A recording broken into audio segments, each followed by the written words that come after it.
Welcome to learners valley. हमने अब तक जो पढ़ा है उसके अंदर हमें देखा कि नंबर्स कैसे शुरू हुए और किस तरह से होते होते वो रियल नंबर्स तक पहुँचे और उनकी प्रॉपर्टीज़, उनके फंक्शंस और उनकी मुख्तलिफ शक्लें। आज हम देखेंगे कि नंबर्स की प्रोग्रेशन रियल नंबर से आगे कैसे जाती है, लेकिन उससे पहले मुझे कुछ बातें और समझानी हैं कि नंबर्स की प्रोग्रेशन होती कैसे है। ठीक है, तो the first thing I am discussing today is development of numbers.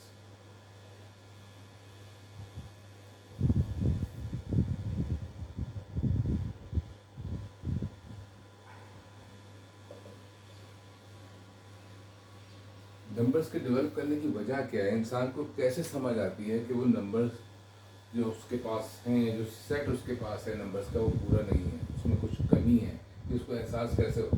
बात हम जानते हैं कि सबसे पहले इंसान के पास जो नंबर्स थे वो थे नेचुरल नंबर्स। नंबर्स के बड़े होने में तो हमें कोई फर्क नहीं पड़ता, बड़ी से बड़ी वैल्यू तो मैथ्स में हम जानते भी नहीं क्या होगी, लेकिन जो छोटे नंबर्स होते हैं ये सबसे ज़्यादा प्रॉब्लम पैदा करते हैं। हमारे जो फंक्शंस हैं या वो फंक्शंस हमें बताते हैं कि ये आपका नंबर सिस्टम जो है ये कितना अच्छा है, कितना कंप्लीट है। ये चीज़ हमें हमारे फंक्शंस बताते हैं। मैं अगले लेसन में फंक्शंस पे बात करूँगा तफसील से। मिसाल के तौर पे अभी तक हम जो फंक्शंस को जानते हैं वो ये हैं: addition, subtraction, multiplication and division. मैं सिर्फ ये बताना चाह रहा हूँ इस लेसन में कि नंबर्स को आगे जाने में इन फंक्शंस का क्या रोल है। तो देखिए, इन नंबर्स को अगर हम ऐड करते जाएं तो हमारे हर जवाब इस नंबर के अंदर ही आएगा। बड़े से बड़ा नंबर ले लें, सपोज कि हम 1 को 2 से मल्टीप्लाई करते हैं, आंसर 2 आएगा जो इस सेट के अंदर ही है। लेकिन कोई नंबर इस फंक्शंस के दौरान ऐसा नहीं आ रहा, या एडिशन कर लेते हैं तो कोई नंबर ऐसा नहीं आ रहा हमारे पास जो कि इस सेट से बाहर हो। तो एडिशन और मल्टीप्लिकेशन के अंदर हम ये देखते हैं कि जो भी नेचुरल नंबर्स में फंक्शन करते जाएं, दो नेचुरल नंबर्स को लें और उसमें हम वो फंक्शन करें तो जो रिजल्ट आता है वो इस सेट के अंदर ही आता है। लिहाजा एडिशन और मल्टीप्लिकेशन में तो हमें कोई तकलीफ होती ही नहीं है कि ये नंबर्स में कोई कमी है, हमें ऐसा कोई एहसास नहीं होता। इसको कहते हैं क्लोजर प्रॉपर्टी।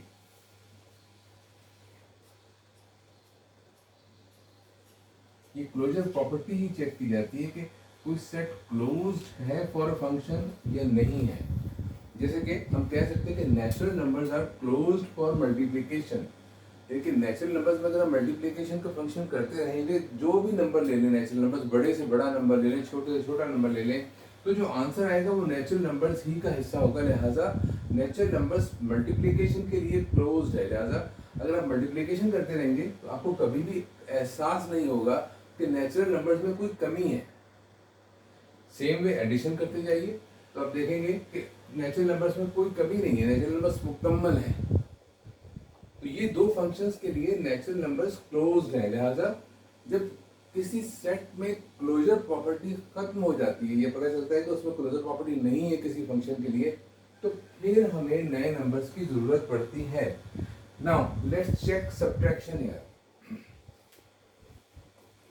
अब हम सब्ट्रैक्शन को चेक करने जा रहे हैं। तो देखिएगा, अगर 5 माइनस 3 करते हैं तो आंसर 2 आ रहा है।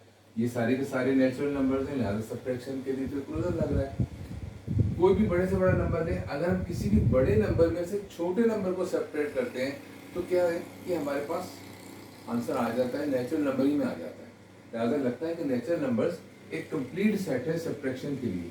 लेकिन जैसे ही हम दो इक्वल नंबर्स को सेपरेट करते हैं तो हमारे पास क्या आंसर आएगा। सपोज अगर मैं 5 माइनस 5 करता हूँ तो आंसर क्या होगा, नेचुरल नंबर्स में आंसर नहीं है। तो नेचुरल नंबर्स क्लोज नहीं है सब्ट्रैक्शन के लिए, इट इज नॉट क्लोज। तो यहीं पर सवाल पैदा हो जाता है, यही तो क्वेश्चन मार्क है। यहीं से तो इंसान सोचना शुरू करता है कि ये नंबर्स मुकम्मल नहीं है, इसमें कुछ कमी है। तो फिर तरक्की शुरू होती है। जब सवाल पैदा होते हैं वहीं से तरक्की शुरू होती है। तो फिर तरक्की हुई और इंसान ने सोचा कि क्या होगा। ये जवाब इतना आसान नहीं था, बात तो बहुत छोटी सी लग रही है लेकिन ये सवाल बहुत मुश्किल था, क्योंकि इंसान को इसका जवाब ढूंढने में सालों लग गए, बल्कि मैं कहूँ हज़ारों साल लग गए तो भी हैरत की बात ना होगी। हज़ारों साल लग गए इस जवाब को ढूंढने में, और इसका जवाब हमारे पास आया इंडिया से। और इसका जवाब क्या आया, सर ये जो नंबर है उसको, ये इसका भी एक आंसर है, यानी कि अगर कोई नंबर मौजूद नहीं है, कोई वैल्यू मौजूद नहीं है तो भी एक आंसर है, जिसको हिंदुओं ने कहा शून्य और हम कहते हैं आज जीरो। ये मैथ्स में बहुत पुराना नहीं है, हार्डली 1000 साल पहले ये कॉन्सेप्ट मैथ्स में आया, जबकि नंबर्स का तस्वुर लाखों साल से भी मौजूद है, तो कोई हैरत की बात ना होगी। स्टोन एज से इंसान नंबर से वाकिफ है। तो अब क्या हुआ, जब ये नया नंबर आ गया तो हमें पता चला कि नेचुरल नंबर्स एक कंप्लीट सेट नहीं है। नेचुरल नंबर्स अपनी जगह है, लेकिन फिर इंसान ने कहा नहीं, हमें एक नए सेट की जरूरत है जो कि एक बेहतर हमें रेंज ऑफ नंबर सप्लाई कर सके। तो फिर हमारे पास एक और सेट आ गया नंबर्स का, दैट वाज होल नंबर्स।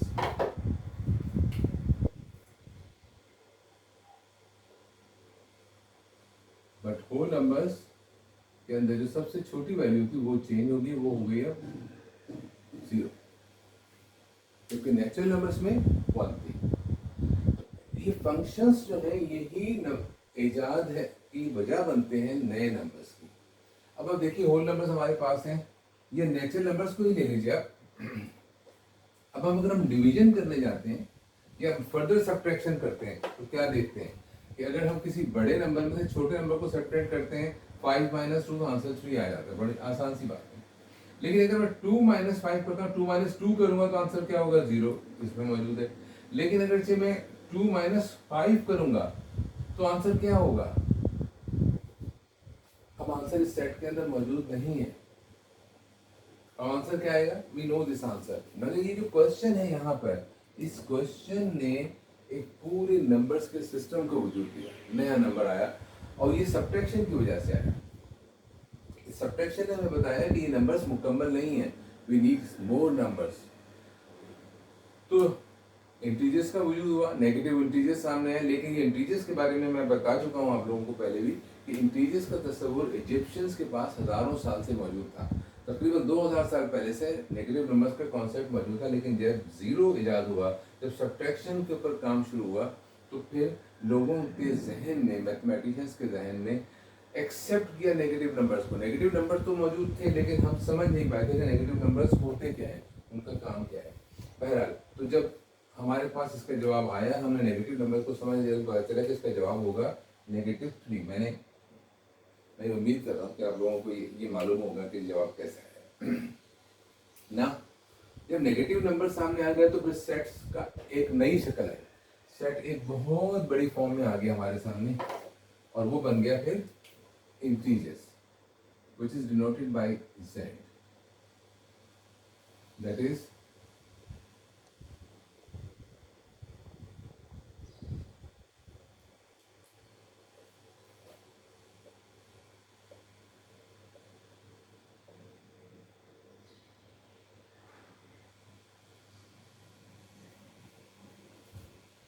यहाँ तक जो हम फंक्शन कर रहे थे सब्ट्रैक्शन और एडिशन मल्टीप्लिकेशन करके देखा। इसके लिए तो नेचुरल नंबर्स भी क्लोज थे, लिहाजा एडिशन और मल्टीप्लिकेशन ने नंबर्स की तरक्की में कोई किरदार अदा नहीं किया। ये दोनों फंक्शंस तो बहुत ही नेक टाइप के हैं, इन्होंने कोई ऐसा काम नहीं किया। जब ये तो इंटीजर्स के अंदर भी हम फंक्शन को करते रहते तो ये चलते रहते, कभी खत्म नहीं होते। लेकिन सब्ट्रैक्शन ने बहुत काम किया, सब्ट्रैक्शन ने होल नंबर्स को पैदा किया और सब्ट्रैक्शन ने ही इंटीजर्स को पैदा किया।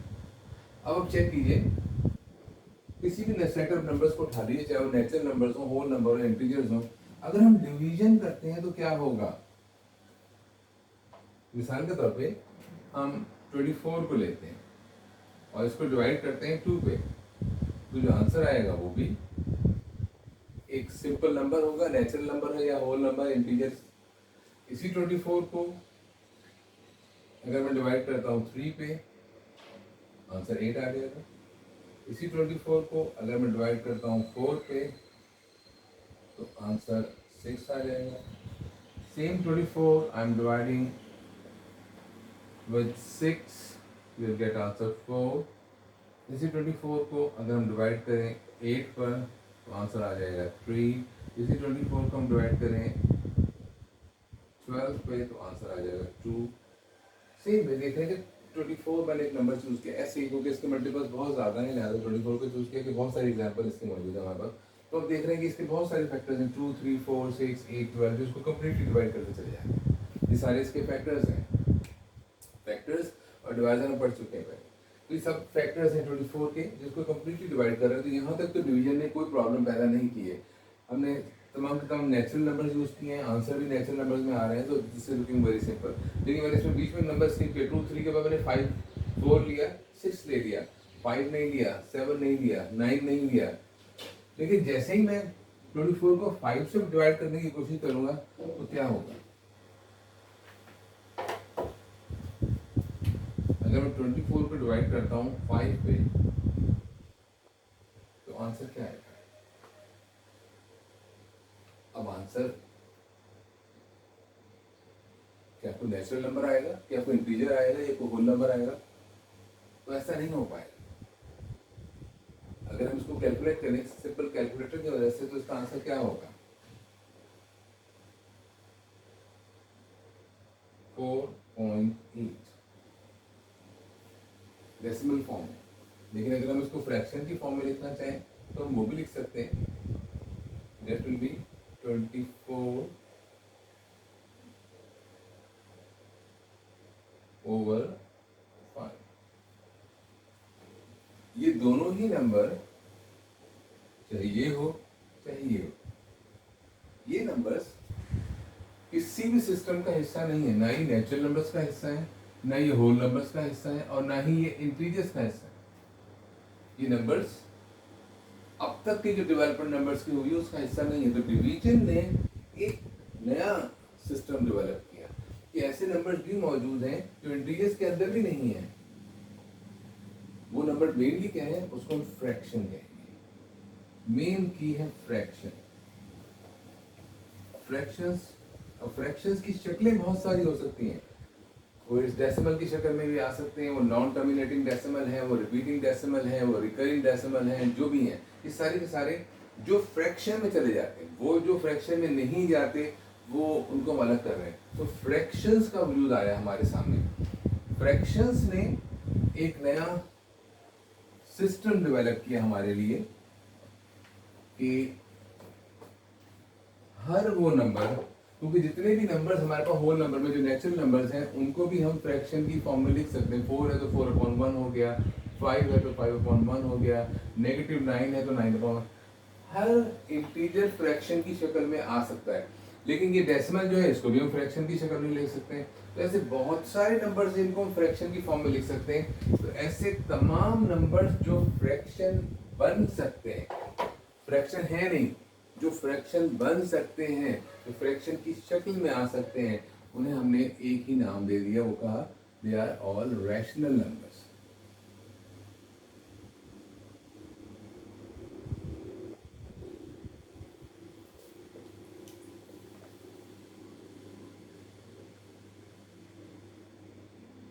रैशनल नंबर्स को पैदा करने वाली जो फंक्शन है वो है डिवीजन। डिवीजन ने रैशनल नंबर्स को पैदा किया। तो फंक्शंस मेनली नंबर्स की तरक्की के जिम्मेदार हैं। इनकी वजह से नंबर्स में इजाजत हो रही है।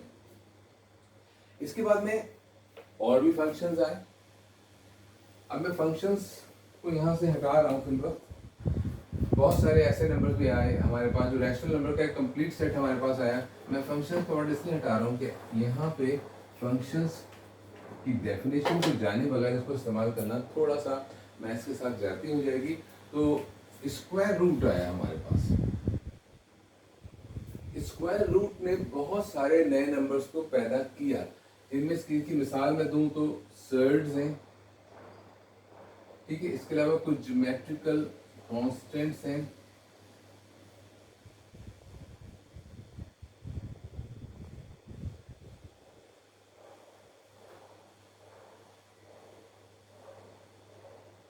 जिनके लिए जो असल लफ्ज है जो बड़ा खौफनाक सा होता है, मैं लिख दे रहा हूँ यहाँ पे, ट्रांसीडेंटल नंबर्स।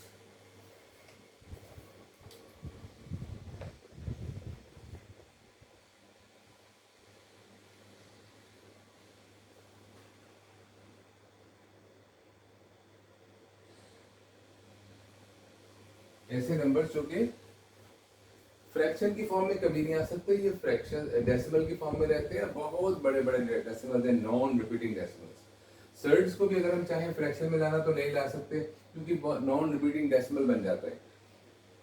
ऐसे ही जाने कितने और नंबर्स होंगे जो मुझे याद नहीं है, जो अभी तक मैथ्स में डिस्कवर नहीं हुए, बहुत सारे नंबर्स होंगे, लेकिन इन तमाम चीज़ों ने एक नए सिस्टम को वजूद दिया, नए नंबर्स हमारे सामने आए। वो नंबर्स थे इर्रेशनल नंबर्स। ये बिल्कुल नए सिस्टम था, इसमें इजाफा नहीं हुआ नंबर्स में, रैशनल नंबर अपनी जगह अलग से मौजूद थे और ये बने इर्रेशनल नंबर्स।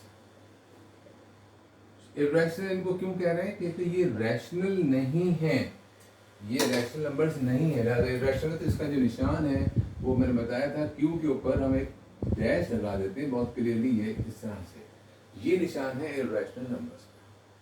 तो इर्रेशनल नंबर्स हमारे पास नंबर्स की आखिरी इजाद थी जो हमने सीखी। फिर उसके बाद में रैशनल नंबर्स जो कि क्यू से जाहिर किया जाता है, इसको हमने मिला दिया, यूनियन कर दिया इसके साथ इर्रेशनल नंबर्स के साथ, जिसका निशान ये है। तो हमारे पास एक सेट का अब तक का सबसे बड़ा सिस्टम सामने आया, जिसको हम कहते हैं आर। और आर का मतलब है रियल नंबर्स।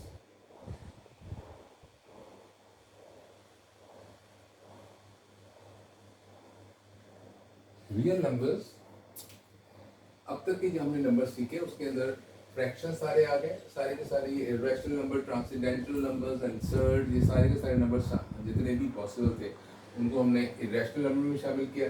फिर इर्रेशनल और रैशनल के सेट को मिलाकर एक बड़ा सेट बना दिया नंबर्स का, that is the real numbers. क्या नंबर्स की तरक्की यहाँ रुक गई? डेफिनेटली नहीं रुकी, नंबर्स की तरक्की चल रही है, नंबर्स ग्रो कर रहे हैं, कर चुके हैं और अभी भी उस पर काम हो रहा है, नए नए नंबर सामने आ रहे हैं। लेकिन उसकी वजह क्या है? नंबर्स में ग्रोथ क्यों होती है? नंबर्स में ग्रोथ होती है फंक्शंस की वजह से। तो लिहाजा मैं चाहता हूं कि हम फंक्शंस को भी समझें।